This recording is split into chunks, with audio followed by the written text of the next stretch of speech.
She slapped him. Right there in first class, in front of everyone, just because he's black, his wheelchair still locked in place. His face turned to the side, stunned but calm. No one moved.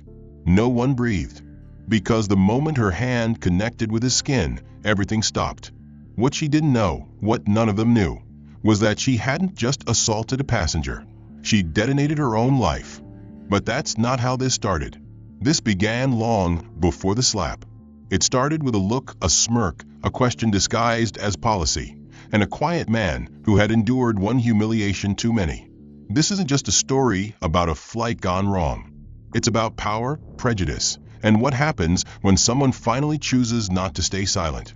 You think you know what justice looks like? You've never seen it fly at 35,000 feet.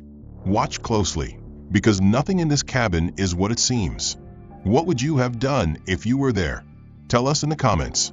And don't forget to let us know where in the world you're watching from. If stories like this hit you deep, hit that subscribe button, share it forward, and stay locked in. This story is only just beginning.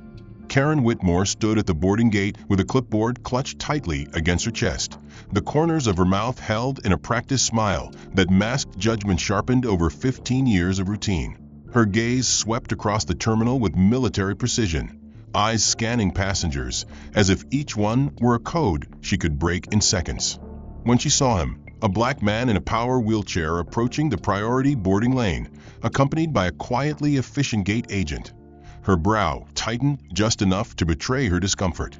He wore a dark tailored suit that fit perfectly around his shoulders, silver cufflinks gleaming beneath the sleeves, and a navy pocket square folded with purpose. He didn't look like someone who needed help. And maybe that's what irritated her the most.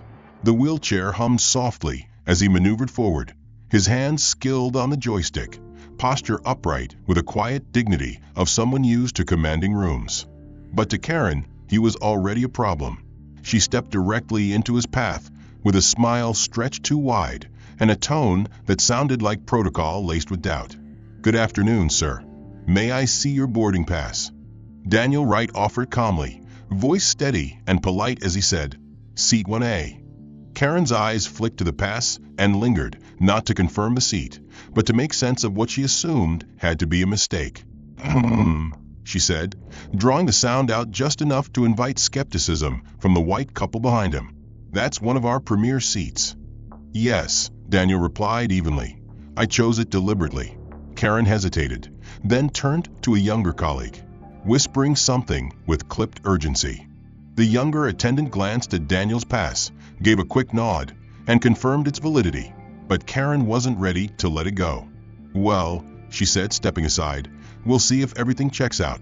As Daniel rolled past her, she added under her breath, but loud enough for him and others to hear, "Next time, maybe enter from the back so you don't block the line."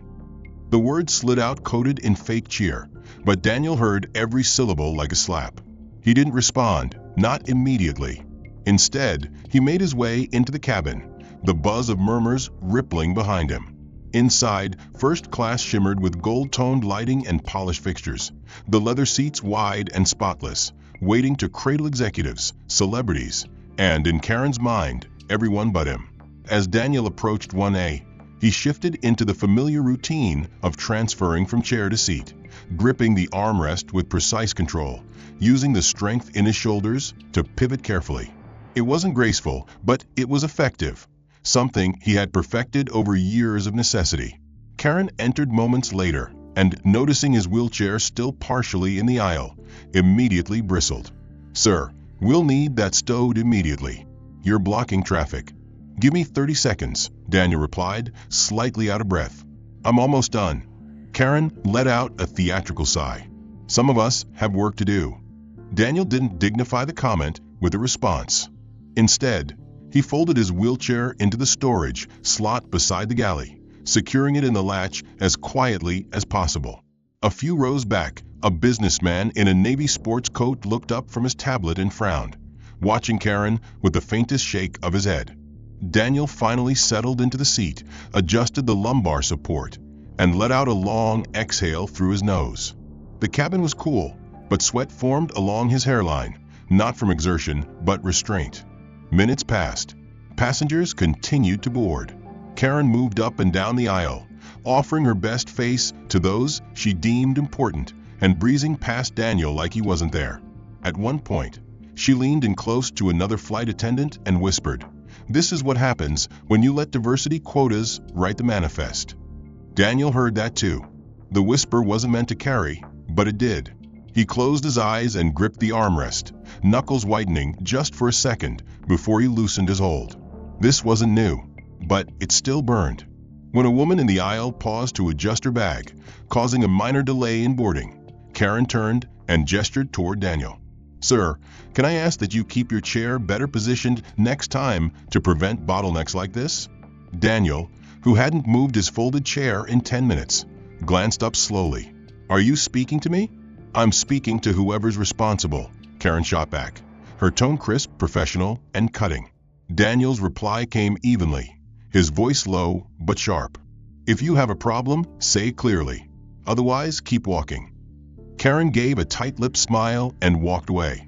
A few passengers exchanged looks. No one said anything. That was the game. Daniel had played it before.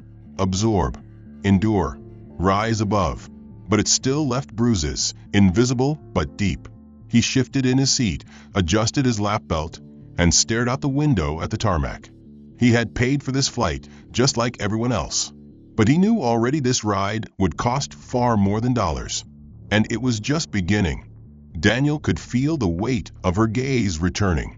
It came again just as the flight attendants began pre-takeoff checks. Karen approached with her fake professionalism polished like armor, her lips drawn into something that mimicked a smile but felt like a warning. "Mister." "Right," she said coolly. "I'm going to need you to verify your seat again." Daniel turned slowly, keeping his voice even. "We've already done this." She nodded, tapping her pen against the clipboard.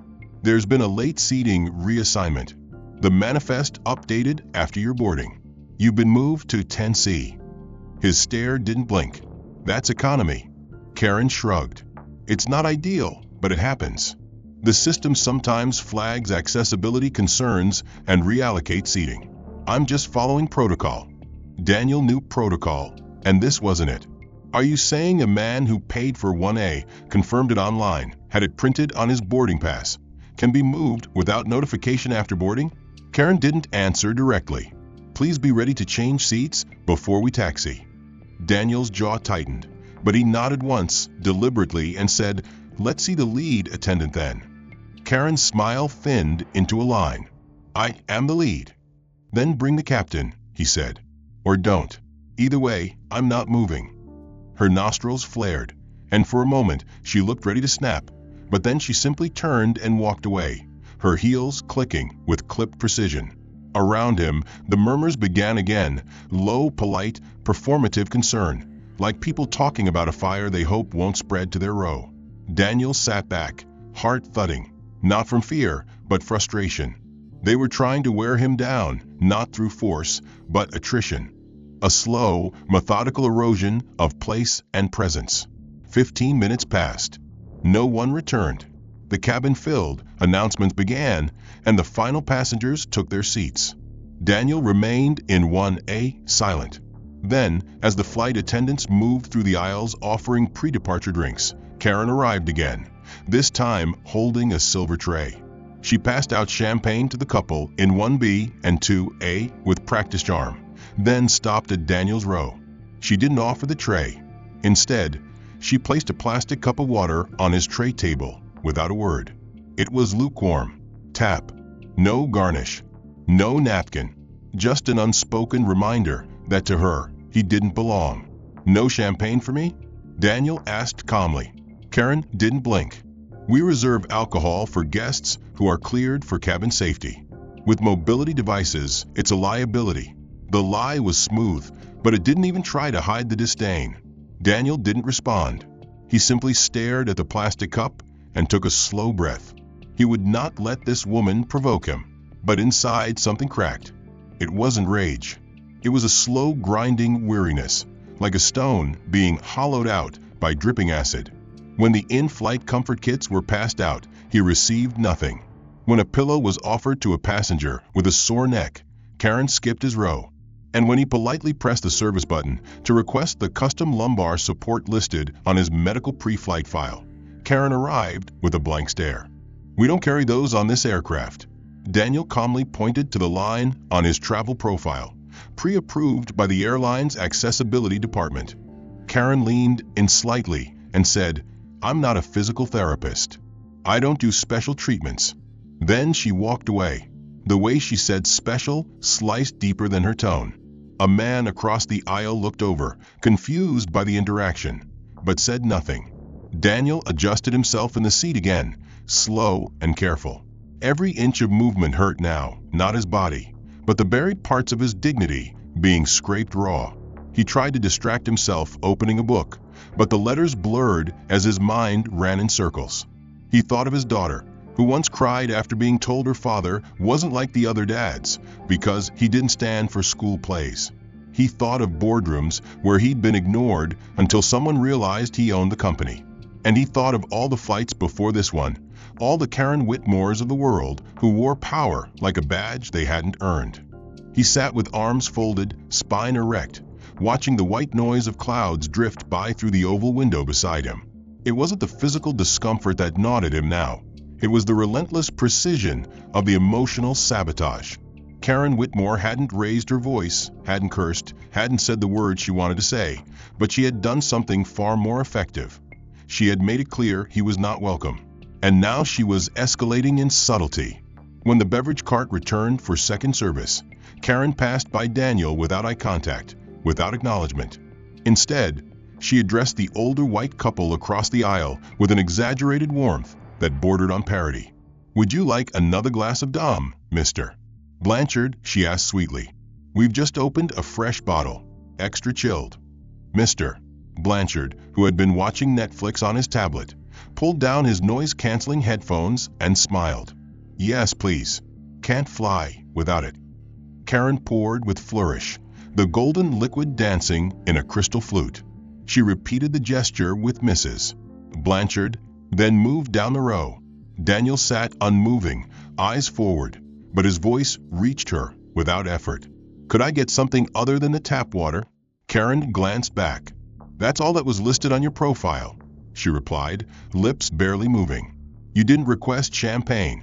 "Do I need to request the same thing everyone else is being offered?" he asked, still calm, still composed. Karen exhaled, not in exhaustion but irritation. "We allocate based on service tier and medical restrictions. Some beverages can conflict with medications. It's safer this way." "So now you're my doctor too," Daniel murmured. She ignored the comment and rolled the cart forward. A nearby passenger, a young man in 2C wearing a tech startup hoodie, raised an eyebrow and looked between them, visibly uncomfortable. He opened his mouth like he wanted to interject, then thought better of it and looked back at his screen. Daniel turned slowly in his seat, letting his gaze follow Karen as she moved down the aisle, chatting and laughing with passengers, her mask of professionalism spotless to the casual observer. But Daniel could see beneath it now. He could feel the burn of being made invisible, of being rendered unworthy in a space he paid for, fought for, and rightfully occupied. The humiliation was measured, clinical, designed to seem accidental. But it wasn't. It never was. From a corner of his eye, Daniel spotted two other flight attendants standing near the galley at the front of first class. They were whispering. One of them, a younger redhead with anxious eyes, glanced in his direction and quickly looked away. The other one, blonde, maybe mid-30s, smirked and said something that made her companion giggle nervously. Daniel couldn't hear them, but he didn't need to. He'd lived this rhythm before. The leaning heads, the hushed tones, the shared smirks, the punchline written on his skin, not in ink, but in assumptions. As he reached for his tablet, hoping to distract himself with a preloaded script he was editing, he heard a faint click. Someone had taken a photo. He looked up. Karen stood at the bulkhead, back partially turned, phone in hand, screen angled downward as she tapped. She wasn't texting like someone bored. She was documenting. Daniel didn't say anything. He didn't call her out. Instead, he returned to the document glowing on his screen. Words blurred. Thoughts refused to settle. The weight of every microaggression, every forced swallow of pride, was pressing into his chest like cabin pressure turned inward. Then came the next blow. A voice. Female. Not Karen's. From across the aisle. He must be someone's client. It wasn't loud, but it carried. Daniel looked up. Mrs. Blanchard was whispering to her husband, who nodded. Yeah, he said casually. Definitely not a regular flyer. Karen had returned in time to hear it. She didn't correct them. She didn't clarify. She just smiled. Daniel let out a slow, silent breath, adjusting his seatbelt with precise movements to keep from shaking. Daniel Wright didn't move for several minutes after the Blanchards' whispers faded into the background hum of the cabin. He stared straight ahead, jaw locked, spine stiff, one hand gripping the armrest as if anchoring himself to the last thread of composure he had left. The attack wasn't over. It wasn't supposed to be this long, this pointed, this methodical, but it was. And it wasn't just Karen anymore. It was the silence around her, the complicity of the crew, the passengers who looked away, the airline that allowed this culture to fester. As the cart returned with lunch service, Daniel unclipped his tray table and waited, already expecting some form of retaliation disguised as oversight. Karen approached with 2 covered plates and a tight smile that looked almost gleeful. Chicken or beef? She asked without eye contact. Beef, Daniel replied calmly, refusing to let his voice rise, though his chest burned. She handed him a cold tray. No utensils, no napkin, no drink. Enjoy, she said, turning before he could respond. He stared at the meal in front of him, a dry, rubbery piece of meat, no sauce, no vegetables, not even a roll. Across the aisle, Mr. Blanchard lifted a full china plate of salmon over couscous and gave a satisfied sigh. Daniel placed the tray to the side without touching it. Hunger was better than humiliation. He'd barely exhaled when the need in his lower back flared sharply. A burning, not tightened near his spine, and his right foot twitched with discomfort. He knew the signs, nerve compression from poor lumbar support. The pain always started slow, but once it reached the hips, it would become debilitating. Daniel pressed the service button. Minutes passed. No response. He pressed it again, holding the button this time. Karen finally returned, arms crossed, lips pursed. Yes, she asked. I need to retrieve my support cushion, Daniel said, his voice controlled but firm. It was logged in my medical request. We don't have access to that compartment during flight, she replied flatly. You'll have to wait. I was told it would be placed under my seat, he countered. This was approved by the airline. Karen shrugged. Well, it's not there now. She turned away. Daniel's voice followed her, lower but more resolute. If I lose circulation, I won't be able to walk when we land. You're not walking now, she muttered, without turning around. The comment sliced through the air like a blade. The passenger in 2C, a man who'd remained silent so far, shifted uncomfortably and looked away. No one else moved. No one else said a word. Daniel clenched his fists beneath the blanket, now laid over his lap, not for warmth, but to hide the trembling in his hands. He knew this pain. He had faced worse in war zones, in emergency rooms, in rehab clinics, where he rebuilt his body piece by painful piece. But the worst pain always came not from the injury, but from how others saw him after it, or refused to. 30 more minutes passed.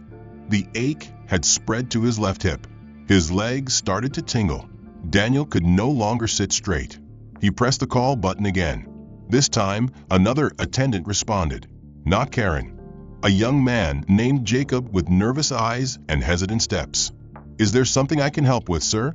Jacob asked, glancing over his shoulder as if checking for someone watching. I need the cushion listed on my profile, Daniel said, his voice edged with strain. It's a medical necessity. Jacob nodded quickly. Yes, of course. I'll check the forward storage. Within minutes, he returned with a black orthopedic cushion, which he placed on Daniel's seat with visible care. I'm sorry it wasn't here earlier, Jacob said, almost whispering. It was loaded, but logged under standby. Daniel gave him a curt nod. Thank you. He sat back down, the pressure on his spine instantly relieved, but the damage had already begun. He could feel the dull throbbing deep in his pelvis, a reminder of how quickly neglect can escalate into injury. Karen returned moments later, stopping at the edge of the row with a plastic smile. "I see we decided to break protocol," she said, eyeing the cushion like it offended her. "Good to know we're handing out unauthorized equipment now." "Good to know some of your crew still have basic empathy," Daniel replied evenly. Karen hadn't returned since her last verbal jab, but Daniel knew better than to mistake absence for surrender. He kept his posture measured, his movements calm, his face unreadable. That's how you survive it. That's how you stay standing, by sitting still. Half an hour passed. The cabin lights dimmed slightly as the aircraft continued its transatlantic journey. A low murmur of laughter came from a few rows back, where passengers swapped stories, clinked glasses, and passed time in comfort. Daniel sat alone, his tray table empty, his hands resting motionless atop it. Then came a flicker of warmth, however brief. A young flight attendant, one he hadn't seen before, approached with a cautious, almost secretive smile. Her name tag read Chloe, and she held a small white box in both hands. "Mr. Right?" she asked gently. He looked up, surprised. "Yes." "This was sent up from the ground team before departure," she said. "Special request from your assistant." "I believe it's—" She opened the lid slightly to reveal a miniature cake. Chocolate mousse with caramel glaze, no candles, just a small, edible gold inscription. "Happy birthday, Mr. Right." Daniel blinked once, stunned. He had forgotten. In all the preparation for this trip, in all the meetings and tension and last-minute calls, he had let the day slip past his own awareness. "Thank you," he said quietly, almost unsure how to receive kindness in this context. Chloe smiled again and placed the box gently on his tray table. "Let me know if you'd like coffee or tea with it," she said, then turned and walked back toward the galley. For a moment, Daniel just stared at the box. Then, slowly, he reached for the small plastic fork that had been tucked inside the lid and peeled back the paper collar around the dessert. Before he could take a single bite, a voice rang out behind him, sharp, practiced, and unmistakable. "Excuse me," Karen said, her tone laced with ice. "What is that?" Daniel turned. "It's a birthday gift. It was sent up before takeoff." Karen stepped closer. "No external food is allowed in first class without pre-authorization. It's a violation of FAA regulations." Daniel didn't flinch. It was cleared. "Check with Chloe." Karen's eyes narrowed. "We'll check later." In the meantime, she reached forward, snatched the box from his tray, and in one seamless motion, dropped it into the trash bag slung over her cart. "We can't allow unverified items in cabin airspace." The act was so sudden, so juvenile in its cruelty, that for a second, no one around them moved. Daniel sat motionless, staring at the now empty tray table, his breathing slow and shallow. The sweetness that had almost touched his lips now sat crushed in the bottom of a plastic liner. He looked up at Karen, not with rage, not even sadness, but with something deeper, recognition. He had seen her before in dozens of forms. In HR offices, in country clubs, in hospital waiting rooms. People who smiled as they erased you. Karen turned away without waiting for a reply, her heels clicking as she pushed her cart down the aisle. Daniel sat still, but his hands, resting quietly in his lap, had started to shake, not from fear, but from restraint pulled too tight for too long. Across the aisle, a woman in her early 50s leaned toward him, her voice soft but deliberate. "That was unnecessary," she said. "Unacceptable, really." Daniel didn't answer right away. When he finally did, his voice barely rose above a whisper. "It's not about the cake." The woman looked at him, puzzled. "Then what is it about?"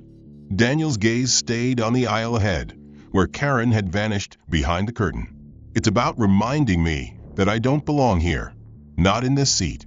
Not in this cabin. Not in this world they think they own." The woman hesitated. "But you do." "Maybe," he said. "But she needs to believe I don't." A silence fell between them, one of quiet solidarity, but also helplessness. The kind that knows the truth but can't change the outcome. Daniel reclined his seat slightly and closed his eyes. In the darkness behind his lids, memories flickered like static. his father's voice telling him to always be twice as good. The hospital bed after the explosion. The rehab center where no one thought he'd walk again. The boardroom where he signed his first $1 million acquisition while seated in a wheelchair he'd designed himself. And now this. Not a crash. Not an attack. Not a lawsuit. Just a slow, suffocating erosion of dignity, hidden behind smiles and service scripts. When Chloe passed by again, she noticed the missing cake box. He had stayed silent long enough, and it showed in the stiffness of his shoulders, the slight tremor in his fingers, the way he kept flexing his jaw as if preparing to bite down on something hard. Karen hadn't returned since discarding his dessert. She didn't need to. Her absence was deliberate, meant to leave him with the mess she made and the message she'd sent. But the game wasn't over. It never was. It was only shifting forms. As the cabin settled into the soft lull of mid-flight, a low, muffled beep cut through the quiet. Daniel glanced toward the aisle and saw Karen approaching again, this time flanked by a junior attendant named Emily who looked young enough to still believe in fairness. Karen's smile was clipped, controlled, stretched across her face like tape holding back something meaner. "Mr. Right," she said with feigned politeness. "We've had another update regarding your seating." Daniel didn't blink. "You've said that before." "Yes, well," she continued, clearly uncomfortable now that the entire first-class cabin had turned to listen. "We've received a notification from corporate indicating a safety reallocation." "Define safety," Daniel said, his voice calm but lined with warning. Karen glanced at Emily, then back. "It's best that we move you toward the mid-cabin. The crew has determined that your chair and support cushion may restrict evacuation pathways." Daniel raised an eyebrow. "The chair you stored? The cushion you forgot to deliver? That's now a threat to the plane." Karen's jaw clenched, but she forced a smile. "We're asking for your cooperation, Mr. Right. Please gather your things." A sharp silence dropped over the cabin. Passengers leaned forward now, brows furrowed. One whispered, "Isn't he supposed to be here?" Another whispered back, "That's not how they treat troublemakers." Daniel looked around, then back at Karen. "No," he said. "I'm staying in the seat I paid for." Karen straightened, eyes flashing. "If you do not comply, I will have to request assistance from our team to relocate you." "You mean drag me through the plane?" Daniel asked, his voice suddenly louder, more focused. "You want to make a scene out of this?" Karen's lips twitched. "If that's what it takes." She turned to Emily, who hesitated, then stepped forward. "Sir, please," she said gently. "We can find a compromise. It doesn't have to escalate." But it already had. Daniel removed his seatbelt slowly, then reached for the wheelchair in the bulkhead compartment beside him. He transferred methodically, gritting his teeth as the ache in his lower back flared, then positioned himself in the chair and turned to face Karen directly. "You're going to remove a disabled man from first class because you've decided I'm inconvenient. Do it. But I promise you, the cameras are already watching." Karen's expression darkened. "You think threats change protocol?" "No," Daniel said, gripping the armrests of his chair, "but the truth does." Then he started rolling forward, on his own terms, down the aisle, past rows of people who had begun filming on their phones, past passengers who suddenly found their own seats uncomfortable under the weight of what they were witnessing. But Karen wasn't finished. Not yet. As Daniel passed the galley where she stood, she reached out and grabbed the handle of his wheelchair. "You forgot this belongs to us now," she hissed, yanking the chair backward. It jolted. Daniel's upper body shifted.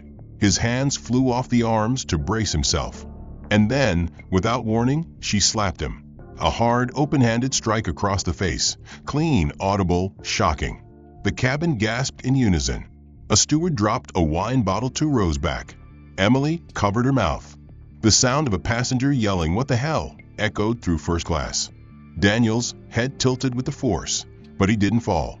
He sat back in his chair slowly, turned toward her with perfect clarity, and met her eyes as silence consumed everything. "You just lost everything," he said, voice low, razor sharp. Karen blinked. "Excuse me," she whispered, not from power but panic. Daniel leaned forward, inches from her face. You don't know who I am, but you will." 3 rows back, a passenger, mid-30s, thick glasses, business casual, was already uploading footage to his social media with trembling hands. Another had stepped into the aisle, voice shaking with fury, demanding a supervisor. Meanwhile, Karen stood pale and frozen, her composure shattered, her professional mask sliding off her face like wet makeup in a storm. Daniel didn't move, but his fingers, wrapped tightly around the armrests of his wheelchair, tapped once, twice, then 3 times on the right side panel. A coded rhythm. It looked casual, but it wasn't. In a secure office on the ground, several hundred miles away, a text alert pinged on a black screen inside a quiet, locked command center. W318. Escalated to physical. Immediate intervention required. At that very moment, in the cockpit of Flight 318, Captain Logan Avery sat with both hands on the yoke and eyes locked on the blue horizon. He was a seasoned pilot with over 20 years of flight experience and a reputation for handling chaos with unwavering calm. But when his communications officer patched through an encrypted message from corporate security with the code W318, Logan stiffened. His co-pilot glanced over. "Everything okay?" "That code," Logan said slowly, "belongs to only one man." He unbuckled his harness, stood up, and opened the cockpit door. "I need eyes on the passenger manifest. Right now." One of the flight engineers handed him the tablet. Logan scanned through the list quickly until he found it. Daniel Wright 1A verified status. Confidential tier, owner access. Logan's stomach dropped. "Oh God," he muttered. Without hesitation, he turned to the intercom and made a private call to the lead crew channel. "Karen Whitmore," he said into the receiver, voice hardening. "Report to the cockpit." Immediately, back in first class, Karen flinched when the speaker crackled, but she didn't move. Her face had drained of color, and sweat formed along her temples. She looked at Daniel, still seated, still silent, and for the first time, she saw him differently, not as a problem, not as a target, but as a storm she had just awakened. Another flight attendant stepped forward. Lindsay, one of the few crew members who had grown increasingly uneasy over the last few hours. "Karen," she said softly, "you need to go. Now." Karen blinked, snapped back into motion, and stumbled toward the front of the plane. Every passenger tracked her with their eyes. No one spoke. No one needed to. Inside the cockpit, Karen entered with hesitant steps. Logan turned to face her, his expression unreadable. "Do you know who you assaulted?" he asked. Karen opened her mouth, but nothing came out. Logan's voice dropped an octave. "That man," he said, pointing toward the manifest, "is Daniel Wright. He is not just a first-class passenger. He's the majority owner of this airline." Karen's mouth opened, closed, then opened again. "That's not possible. He didn't." Logan cut her off. "Didn't what?" "Wear a name tag that screamed billionaire? Didn't look the way you thought power should?" Karen's face flushed. "Sir, I didn't know. He didn't announce himself. He didn't act. He didn't have to," Logan snapped. "He was on this plane, in the right seat, with the right ticket. You degraded him, ignored medical protocols, humiliated him in front of others, and then you put your hands on him. And all of it was recorded." Karen's eyes widened. "Recorded?" Logan stepped forward. "You think the rest of this cabin was asleep? There are videos circulating already. Do you have any idea what this means for us? For the brand? For you?" Karen stepped back, breath shallow. I need to fix it." "You can't," Logan said coldly. "You need to stay in the galley. You are no longer permitted to interact with any passengers. When we land, you will be met by federal agents and corporate investigators. Until then, you say nothing." She nodded numbly and exited, nearly tripping over her own feet as she made her way back down the aisle, eyes no longer meeting anyone's. In her absence, the cabin began to shift. Attendants moved differently now, more alert, more careful, as though something sacred had been broken. Chloe approached Daniel with a quiet whisper. "Sir," she said, "we've received instruction from the captain. You will not be disturbed for the remainder of the flight. If there's anything you need, please let me know directly." Daniel nodded once. "Thank you." In the span of 45 minutes, a grainy but clear video of Karen Whitmore slapping Daniel Wright had been viewed, reposted, and dissected across every major social media platform. The first clip came from a passenger in 2D, uploaded to X, formerly Twitter, with the caption, "Flight attendant assaults disabled black passenger in first class, then finds out he OWNS the airline. Hashtag Wright Airlines, hashtag Justice in the Sky." Within 20 minutes, it had hit 1 million views. By the time the plane began its descent into U.S. airspace, it had surpassed 7. TikTok users turned the moment into a viral audio clip. Instagram flooded with still images of Daniel's calm post-slap composure, overlaid with phrases like "dignity is louder than violence" and "power doesn't scream, it listens." Every media outlet from CNN to BuzzFeed picked it up by the hour mark. Hashtags hashtag Daniel Wright, hashtag Karen Whitmore, and hashtag Skyline Shame began trending globally. Meanwhile, inside Wright Airlines headquarters in New York, the executive suite exploded into motion. The moment Daniel's name was mentioned in the incident report, red alerts were triggered in their legal, PR, and investor relations departments. Lisa Ortega, the airline's crisis communications director, hadn't even reached her second cup of coffee before she was ushered into an emergency briefing. "He was on board?" she asked, eyes wide, voice rising. "And no one told us?" "Not until the footage surfaced," replied a red-faced VP. "We think corporate travel failed to flag his itinerary as confidential priority. It was booked under a ghost account for privacy." Lisa didn't waste time assigning blame. She grabbed her phone and began drafting an emergency statement. Wright Airlines condemns any form of discrimination or abuse on board our aircraft. We are fully cooperating with federal authorities and conducting a top-down internal review of this incident. Effective immediately, the flight attendant in question has been suspended pending investigation. That same statement hit every major news site within 30 minutes. But it wasn't enough. Investors panicked. At 9:41 a.m. Eastern Standard Time, the airline's stock dropped 6%. By 10:12, it was down 11%. By noon, major financial outlets published op-eds questioning the company's internal culture, citing previous minor incidents as part of a pattern. Shareholders demanded clarity. One hedge fund publicly announced plans to reconsider long-term positioning with Wright Airlines. Board members began texting each other. Words like liability, brand collapse, and governance review flew through encrypted chat threads, all while the man at the center of the storm remained quietly seated in 1A, eyes closed, fingers folded, as if he were meditating rather than preparing for war. Karen, now isolated in the rear galley of the plane behind a curtain and under direct supervision, sat alone on a folding jump seat, trembling. She had no phone, no contact with the cabin, no idea that the world outside already knew what she had done. But she could feel it. The atmosphere had shifted. Crew members no longer made eye contact. The sympathetic glances from earlier had vanished. The authority she had once wielded so confidently now hung around her neck like a weight dragging her toward the floor.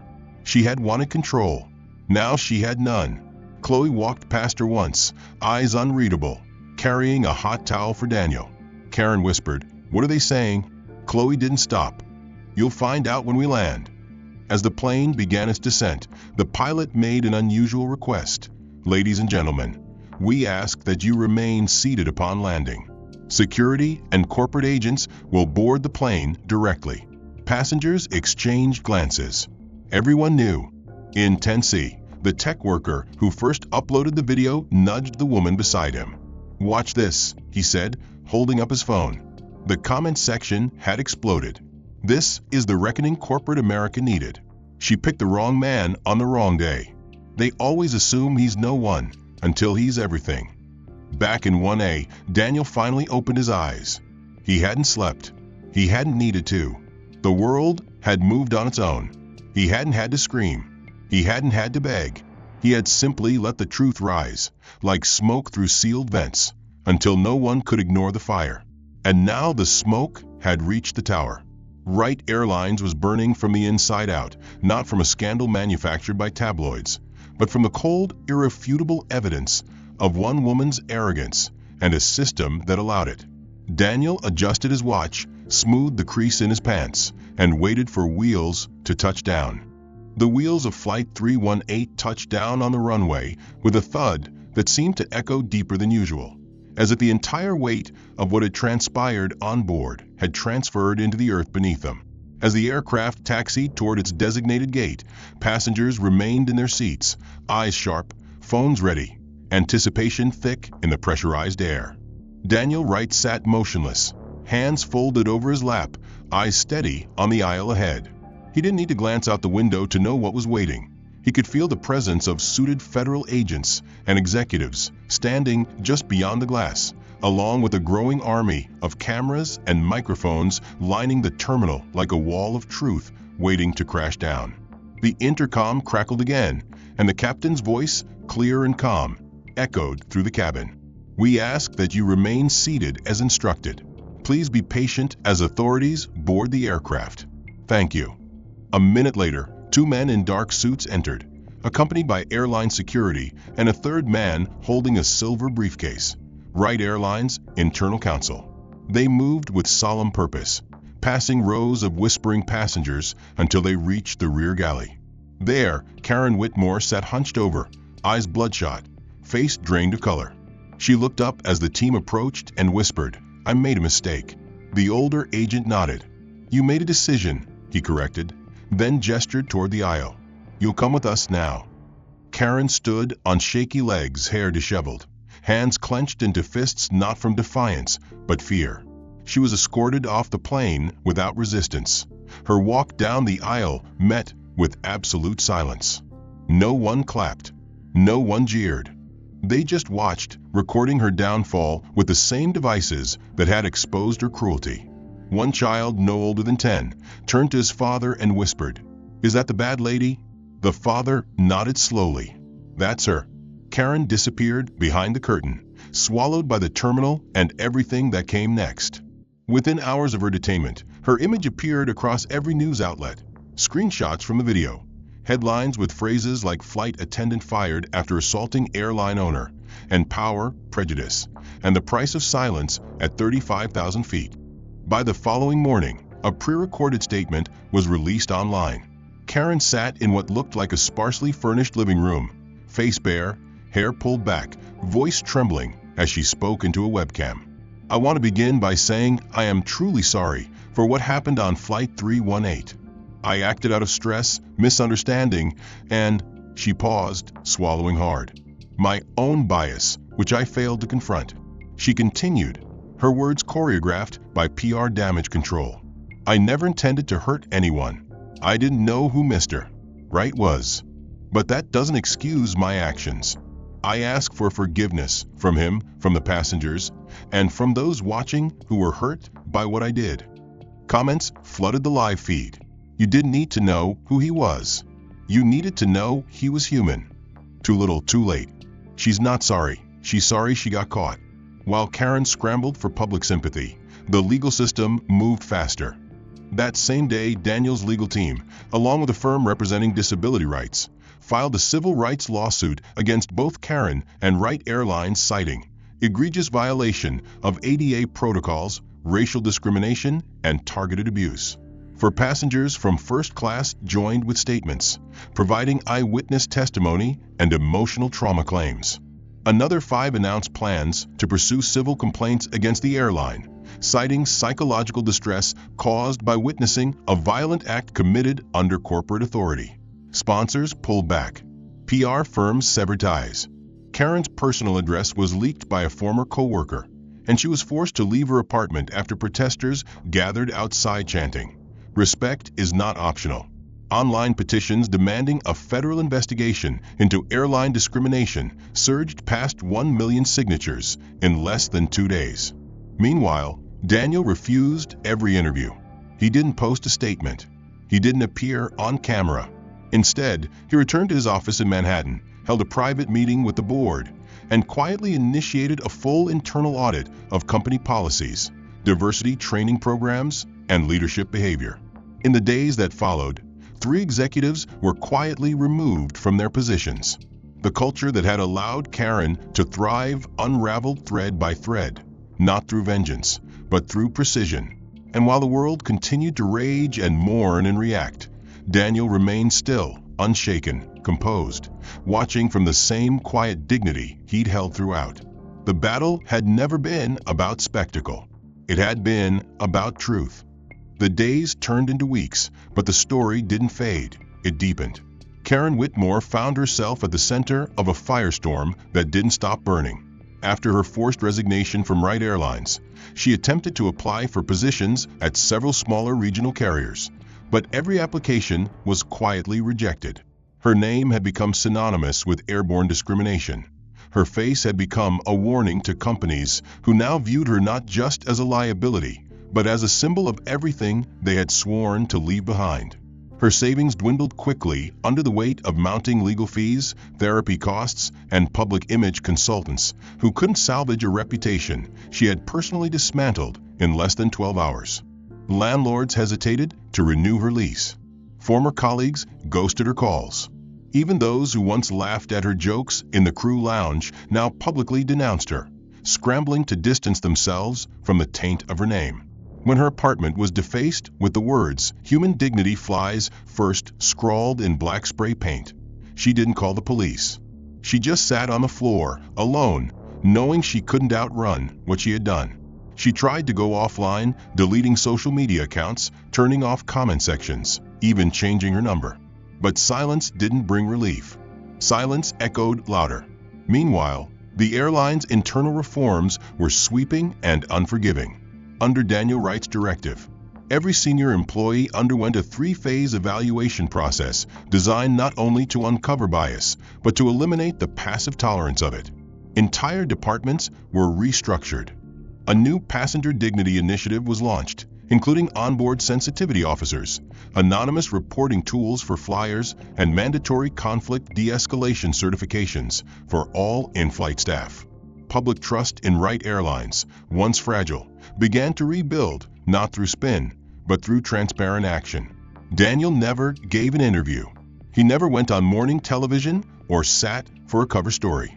He declined offers from best-selling authors who wanted to write his memoir, and politely ignored invitations from civil rights organizations who wanted him to become their spokesperson. That wasn't who he was. On the 31st day after the incident, Daniel did something unexpected. He agreed to appear at the airline's annual shareholders summit, an event he usually skipped. The room, filled with investors, board members, executives, and press, fell into reverent silence when he stepped up to the podium. He wore a gray suit, a navy tie, and no visible sign of the bruise that had marked his cheek just weeks before. His voice, when he spoke, was calm. "Good afternoon," he began. "You all know what happened. You saw it. You read about it. You've likely formed your opinions. That's your right. But let me be clear, I didn't come here to remind you of what went wrong. I came to tell you what must go right." The room remained still. He continued, "I've built companies. I've lost companies. I've survived combat, spinal surgery, market crashes, and now a slap scene around the world. But nothing ever hit me harder than realizing how easily a uniform and a clipboard can be turned into a weapon." He paused, scanning the crowd. "What happened on Flight 318 wasn't about me. It was about how power disguises itself. It was about what happens when someone believes their position entitles them to determine who deserves respect." He took a breath. "The seat I occupied was expensive, but dignity isn't. It costs nothing to see a human being and treat them like one. We've made that our new standard, not just for Wright Airlines, but for any brand that wants to survive in this century." Heads nodded. Cameras clicked softly. To the passengers who spoke up, thank you. To those who didn't know how, this is your moment. And to those who still believe appearance defines status, understand this: you can't see ownership in a boarding pass. And you sure as hell can't measure worth with a glance. He stepped back from the mic. No grand finale, no applause cue, just truth delivered plainly. Afterward, he disappeared into the crowd, declining interviews once again. But this time, the silence that followed was not a void. It was resolution. Karen Whitmore faded into the margins of public consciousness, a ghost in her own story, not just forgotten, but remembered precisely for the moment she revealed herself. Meanwhile, Daniel's legacy didn't rise from the slap. It rose from how he stood afterward, calm, unbent, and resolute. In the end, it wasn't vengeance that prevailed. It was something far stronger. Justice had flown at 35,000 feet, and it landed exactly where it needed to. The end. If this story moved you, let us know what part hit you the hardest. Was it the slap, the silence afterward, or Daniel's final words that changed everything? Drop your thoughts in the comments and tell us where in the world you're watching from. If you believe stories like this deserve to be heard, consider subscribing for more. Your voice matters here.